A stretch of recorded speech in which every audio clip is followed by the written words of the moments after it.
What do you have to say to those who say they are worried? That yes, you have talked. What do you have to say to those people who are worried? That yes, it would seem that we're doing a lot of work in terms of, you know, expanding our airports, making it more user-friendly, as it were. But they're not quite sure of what is going on in the airspace management area of it, in the safety area of, you know, of our airports. What do you have to say to them, considering the fact that in just less than a year after we marked the year anniversary of Dana air crash, another airline has gone down again, or another plane has gone down again? Let me justify my position in public this morning. Nigerian airspace is very safe. That an aircraft had crashed does not indicate an unsafe airspace. And that an aircraft did not crash does not say the airspace is safe. You would agree that, like the usual cheese Swiss barriers, when it's aligned, something happened. And that's why one of the first things we say that accident could be seen as a natural occurrence. I'm sure people have accidents in their bathrooms. Nobody enters his bathroom with an intention to have an accident.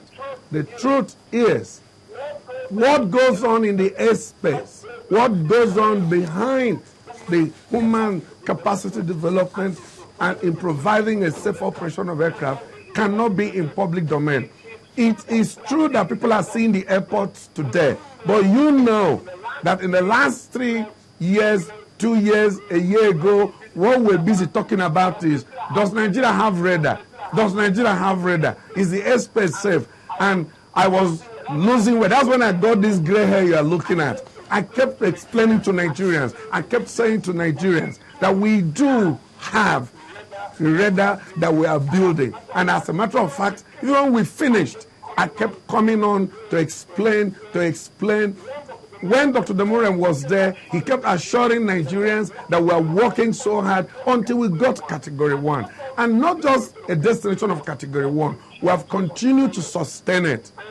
And after this accident, an investigation is going on. I would have expected someone to say, oh, they said they've gone to the laboratory in Nigeria. Between Dana and now, Nigeria has established a laboratory. That's not in public domain. By the end of this week, let me not speak for the Commissioner of Accidents, but I know that there's a plan to release the interim report of that accident because the laboratory analysis has been done in Nigeria. If it was before, we will be sending it to America, we'll be sending it to other parts of the world, but now there is in-house domesticated capacity in a laboratory to analyze the cockpit data recorder and cockpit voice recorder. Well, these are the things that are always at the back end that people don't see. So I would want to assure Nigerians that the airspace remains safe and we will sustain it. And I must deliberately create a succession plan for a man to continue from where I'm going to stop whenever it is God's time for me to leave, because a lot of work has gone into it. Well, we just take a moment now. We'll come back to you. We'll just have a story just coming in. Libyan Prime Minister Ali Zaidan has been seized by armed men in the capital Tripoli.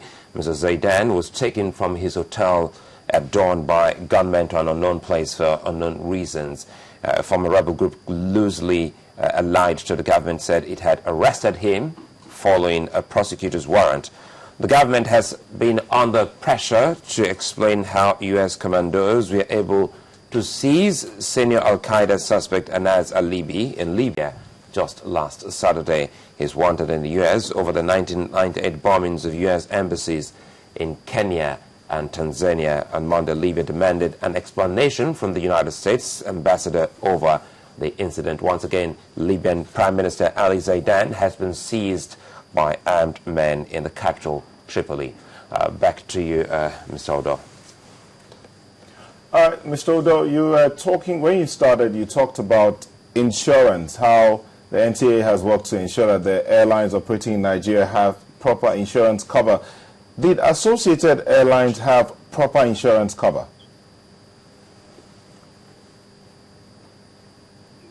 Yes, I would like to say at this point in time it's a subject of investigation. I won't want to jeopardize that.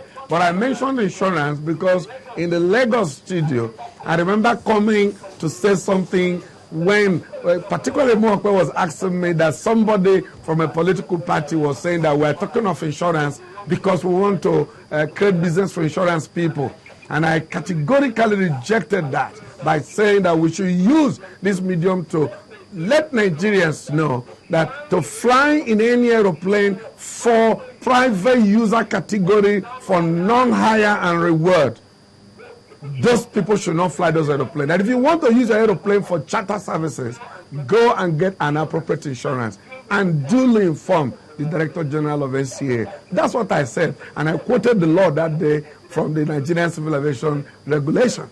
So that's what I was referring to. If that aircraft does not have an appropriate insurance, we will tell Nigerians, and we will be justified by insisting that people must take responsibility for their actions. In airline business, just one quick one, there's what we call a shared responsibility. If we say to you, go and get an insurance, you have just bought a brand new car, and you have to go and get a third party, we used to call it, just to show police, and down the road, you run into another vehicle, and you don't have a comprehensive insurance, you are not going to turn around and blame me, you will blame yourself. It looks like the truth remains that as soon as the full investigation is out, the condition of the aircraft, the cost and immediate and remote causes of the aircraft will be published, not to have anybody to be blamed, but that people might learn from that accident and correct themselves. Mr. Odo, what you're saying, it paints a picture that there are some airlines operating or some aircrafts in this country flying within our airspace that are not insured. And you're supposed to be supervising them. No. Yeah, but I just want to believe that what you're saying, there are some. I am saying it is expected that when we come to you and say, where is your insurance on this aircraft? In fact, you don't wait for us to come and ask. When you submit the airworthiness certificate, you submit your insurance. You submit all the relevant documentations. Now, inside that document, out of say 200 to 300 aircraft, maybe we see within a month and look at their insurance. The only time anyone will know that there's an issue is when there is a time for utmost good faith for that insurance policy to be fulfilled. Then someone will suddenly find out that something has happened behind closed doors. That is human factor. There is no way the Director General of NCA will see a relevant certificate of insurance to know that it is not legitimate. But there must be an insurance certificate. Okay. And the category of that insurance must be properly established in that certificate. That's what I was distinguishing between insurance for hire and reward and those for private category. Okay, Mr. Odo, would you categorically say that you have a record of all the insurance papers of all the airlines and aircrafts in this country? Every aircraft in this country must have a certificate of airworthiness inclusive of its insurance. If we don't have that, then that aircraft shouldn't fly. So we must have your insurance, we must have your certificate of airworthiness. Very soon, you will soon hear, because when things like this happen, people wake up from maybe their sitting position and start doing the oversight, maybe like more on a regular basis. I don't want to talk about the recent Dana operation suspension because people might want to relate to what has happened. No. Just a moment. I'd like you to comment on the manifest. Yes, you talked about, how the manifest is correct, but it would seem that there is some controversy about it. There have been reports, unconfirmed reports, that perhaps more bodies were recovered than were declared in the manifest. I mean, more bodies were recovered than the number of persons declared in the manifest. Is that correct? No, I want to please kindly help this investigation. Anything to do with the aircraft, I can only speak professionally. Let us wait for available statistics from the investigation. But the truth remains, in what is available to me at the time of operation of that flight, there are no controversies that were yet established. because we have to provide the flight stream, we have to submit flight plan, we have to say how many souls on board, and the souls on board, as of today, there is no controversy between NAMA and what the people that were recovered. I think I would like to say that much because it's a subject of investigation. There is no controversy for us in this sector. Okay, Namdudo, would like to thank you again for coming on Sunrise Daily. He's the Managing Director, NAMA.